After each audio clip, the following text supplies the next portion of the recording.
केही दिन अघि जनप्रदर्शनमा जुन प्रकारको हिंसा आगजनी तोडफोड भयो त्यसबाट जस प्रकारको मानवीय एवं भौतिक क्षति भयो त्यो सुन्दा हामीलाई अत्यन्तै दुःख लाग्यो। नागरिक स्वतन्त्रता भन्दा ठूलो तन्त्रवाद हुँदैन।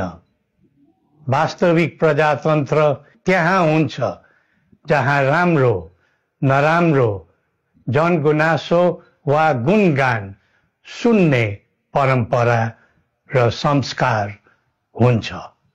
नेपाली जनतामा देश र भविष्यलाई लिएर जुन खालको जागरुकता पैदा भएको छ त्यसलाई हामीले सकारात्मक रूपमा लिएका छौं।